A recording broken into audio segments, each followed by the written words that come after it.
Hey guys, in this video, we're going to take a look at how you can delete or remove a crypto coin or token from the blockchain or from the Samsung blockchain wallet on the Samsung Galaxy S23 series.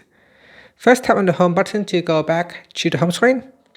Then swipe up to go into the app screen and open up blockchain wallet. In here, tap on the coin that you want to remove. So here I've got Tron, tap on that.